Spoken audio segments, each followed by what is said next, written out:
Hoje nós iremos fazer a resolução de um exercício envolvendo o volume de um cilindro. A questão ela diz o seguinte, ela é do Enem 2024.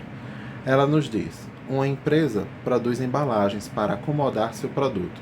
As embalagens atuais são cilíndricas e medem 16 centímetros de diâmetro e 20 centímetros de altura.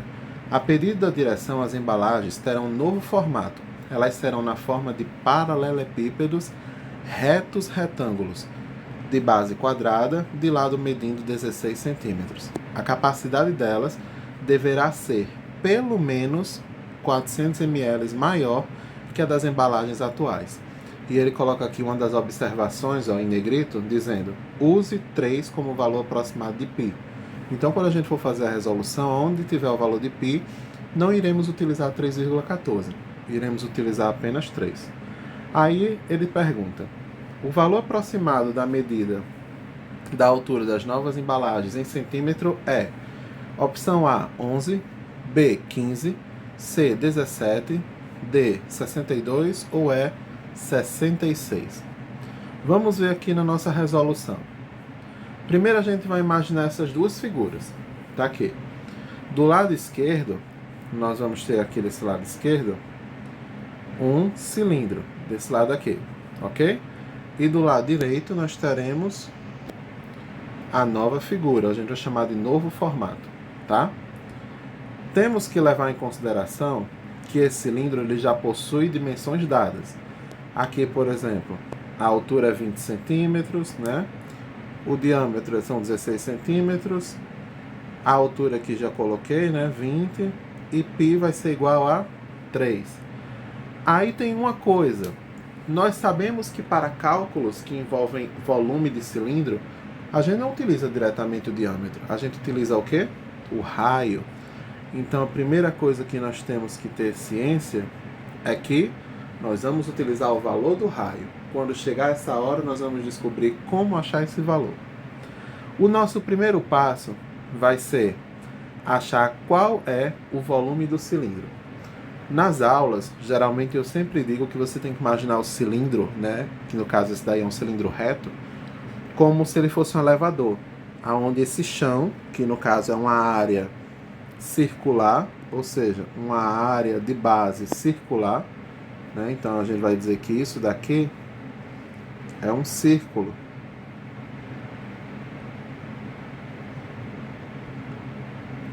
É um círculo, né? E esse círculo, no caso, ele vai ter dimensões dadas. E a gente vai imaginar esse círculo subindo. E esse círculo ele vai subir quanto? Ele vai subir justamente a altura do cilindro.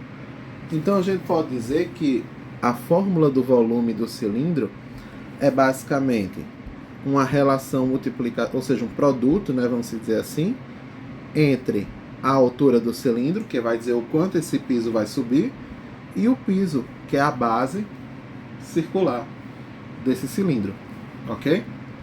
Sabemos que por ser uma base circular, então vai ser a área de um círculo.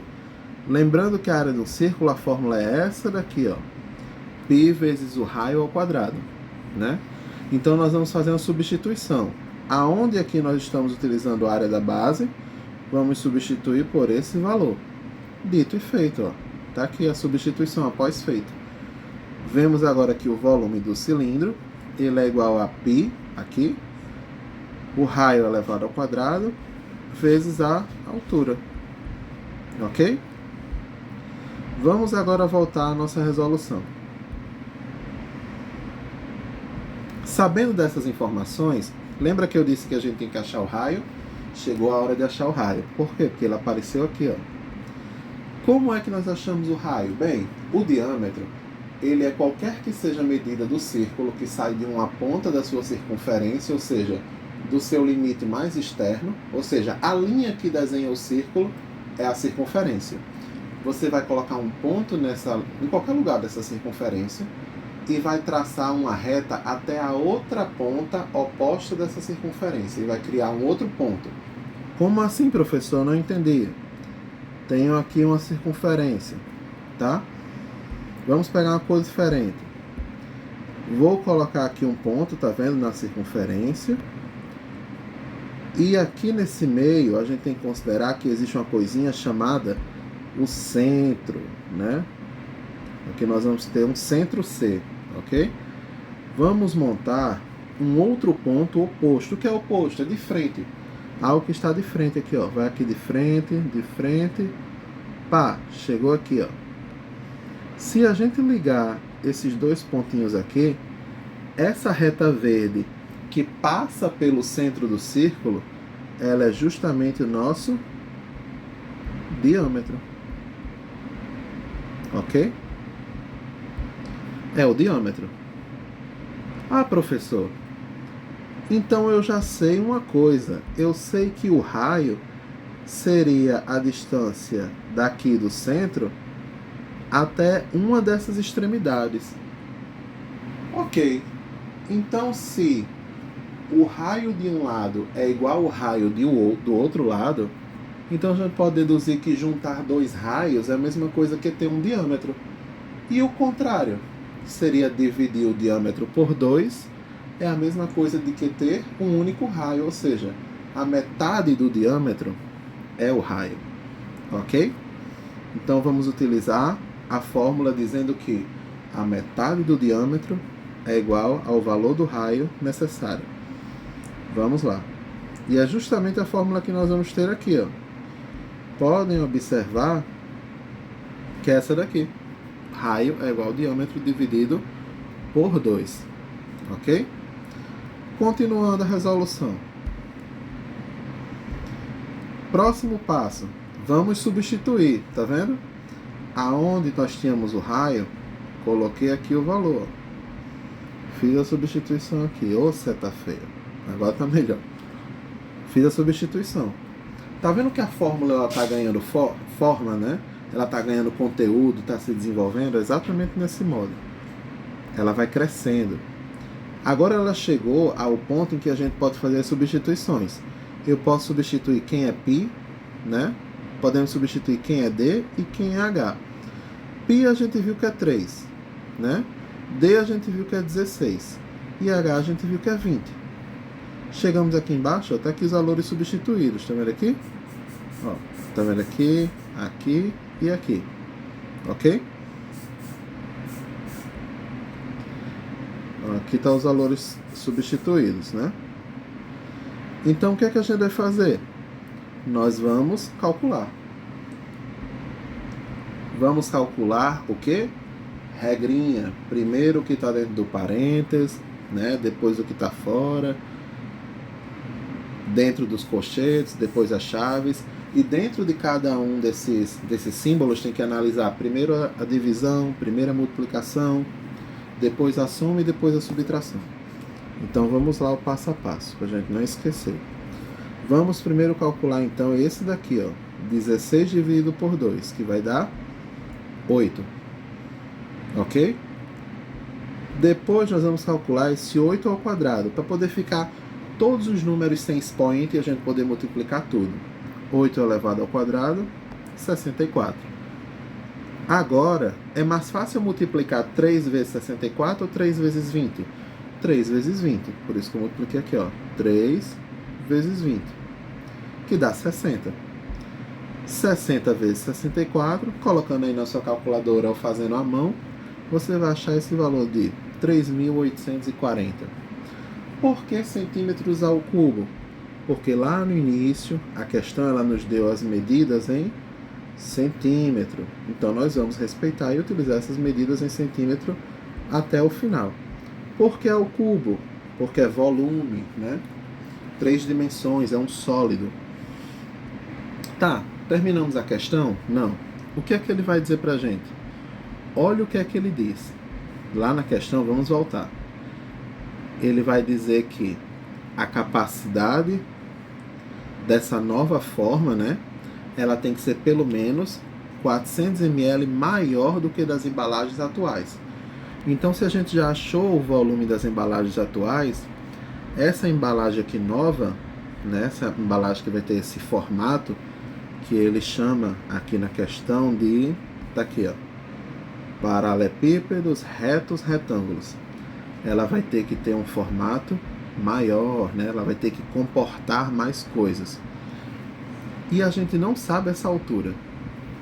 Como é que a gente vai fazer? Primeiro vamos analisar uma coisa. Ele nos diz lá na questão que a base é 16. E a base ela é um quadrado. Qual é a primeira característica de um quadrado? Todas as arestas de um quadrado são iguais. Então, se eu tenho uma única aresta de um quadrado valendo 16, todas as demais arestas também vão valer o quê? 16. Então tá aqui, ó. Essa medida daqui para cá vale 16. Essa medida daqui para cá vale 16. A medida aqui dessa outra aresta também vale 16. E a daqui de trás também vale 16. Ah, e ele diz que é um sólido reto. O que é um sólido reto? Ele vai me dizer que essas partes aqui laterais, elas são perpendiculares a essas arestas do chão. Então são 90 graus. Ou seja, são retas que estão literalmente retas, não são diagonais. Isso quer dizer que o mesmo tamanho das retas que nós vamos ter aqui embaixo, dessas arestas no caso, vai ser o mesmo dessas daqui de cima. Então a de cima também vai ser 16, 16, 16 e 16. Fica faltando apenas a gente encontrar a altura. Tá vendo como fica mais fácil a gente usando os conceitos da geometria? Não é?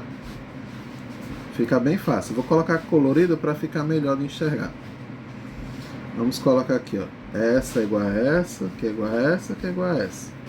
Aqui também é igual a de cima, tá? E as laterais, para mudar um pouquinho, eu vou colocar de roxo. Elas são iguais as laterais, tá vendo? Fica basicamente assim. É um quadradinho, né? Um formato, um paralelepípedo desse modo. Aí vamos lá. Aqui eu, no caso, falo sobre base inferior, né? Eu chamo de base inferior essa base de baixo.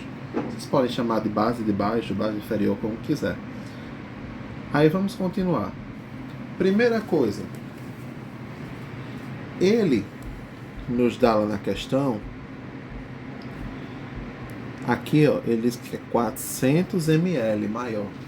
Só que a nossa questão, né, do volume, ele tinha terminado em centímetro cúbico. Não tinha terminado em ml, ou seja, a gente tem uma medida de quê? Uma unidade de comprimento. E o outro lado nós temos uma unidade de capacidade. Então a gente vai ter que transformar um em outro. Ou eu transformo de capacidade em comprimento, ou eu transformo de comprimento em capacidade. Professor, tanto faz? Tanto faz. A resposta vai dar a mesma no final. Eu, por exemplo, aqui, eu vou escolher transformar as de comprimento em capacidade. Tá aqui, ó. Comecei com as que eu sei, que são 1 decímetro cúbico é igual a 1 litro. 1 centímetro cúbico é igual a 1 ml. Achei, ó. É literalmente essa daqui que eu preciso, ok? Vixe, como ficou ruim. Deixa eu voltar aqui. Ó, é literalmente essa daqui que a gente precisa. Por que a gente precisa? Aqui eu tenho centímetro, que é o que eu tenho lá no final do volume. E aqui eu tenho ml, que é o que eu tenho para somar, para poder dizer que a minha nova embalagem precisa de mais 400 ml. Então eu tenho justamente as duas medidas. Então essa é a segunda conversão que a gente vai usar.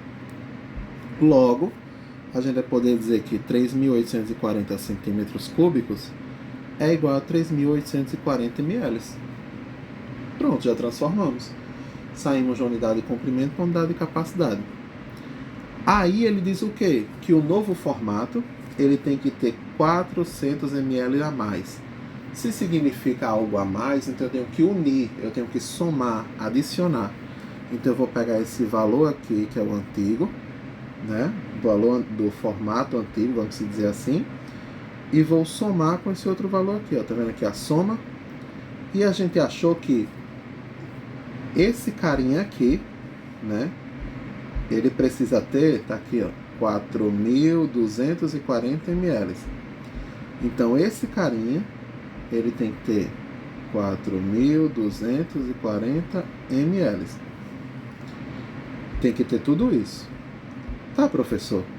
E a gente vai utilizar isso para quê? Bem, a gente já sabe qual é o volume desse cara. Utilizando o volume dele, a gente agora consegue calcular o quê? A altura. Por quê? Qualquer que seja o paralelepípedo, a fórmula do seu volume, no caso, sempre será o quê? É uma relação de produto entre o comprimento, a sua largura e a sua altura. Exatamente. Então é só multiplicar os 3 valores. E outra, nós temos dois desses valores. Voltando lá, ó, nós temos aqui, vou marcar aqui de azul, nós temos o comprimento aqui, que é 16, e nós temos também a largura, que é 16. Fica faltando apenas a altura. Então é só substituir. Tá aqui, ó. Temos, tá vendo? O comprimento 16, a largura 16, falta só a altura. E fazemos aqui, ó. Vou colocar aqui coloridinho para a gente perceber. Aonde é o volume, eu substituo por aquele valor de 4.240. Aonde for o comprimento aqui, né, a gente coloca 16, que já está aqui, ó. Aonde for a largura, a gente vai colocar 16 também, que está aqui, ó. E o C é o que a gente não tem, que é o que a gente vai achar, que é esse carinha aqui. Aí o que é que faz? Aquele algoritmozinho simples da equação de primeiro grau. Vou fazer o produto desses dois, né? Ou seja, 16 vezes 16, que dá 256.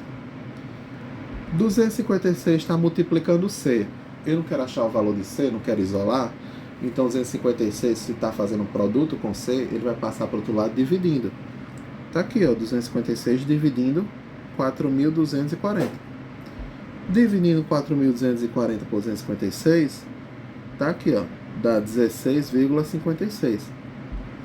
Lá na nossa questão, ele vai nos dizer o quê?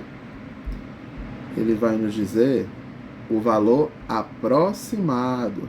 Ou seja, ele já tinha dado indícios que o valor ia dar quebrado, dar um valor decimal e a gente precisaria arredondar. Aí vamos pensar. 16,56. Vamos ver arredondamento. 16, para que esse número aqui arredonde para mais, ou seja, para ficar 17, eu preciso que o número que esteja desse lado aqui seja 5 ou maior que 5. Se ele for menor do que 5, né, a gente vai ter que pensar. Só que a gente está trabalhando com geometria. A geometria ela é um pouco diferente. Sabe por quê? Porque na geometria é igual uma pessoa. Se eu digo assim, fulana tem 6 filhos e meio. Ela tem 6 filhos e o último vai ser na metade? Não. Então, quando a gente está trabalhando com coisas que são bem realistas, como coisas que possam comportar, possam ter capacidades, seres vivos, a gente vai sempre arredondar para mais. Porque é melhor sobrar um pouquinho, mas a gente não matar o ser, né? Ou acabar com um projeto, como esse daqui que é um projeto, né? Possivelmente um projeto de engenharia. Então a gente vai arredondar para mais. Então por isso que de 16 ele vai para 17. Então é importante ter cuidado com isso, porque vocês sabem uma regra de arredondamento, mas dependendo da situação a gente pode implementá-la de um olhar diferente, ok? Então vamos lá voltar para marcar 17 e finalizar nossa questão. Marcado 17. E é isso, pessoal. Muito obrigado, espero que vocês tenham entendido. Até a próxima.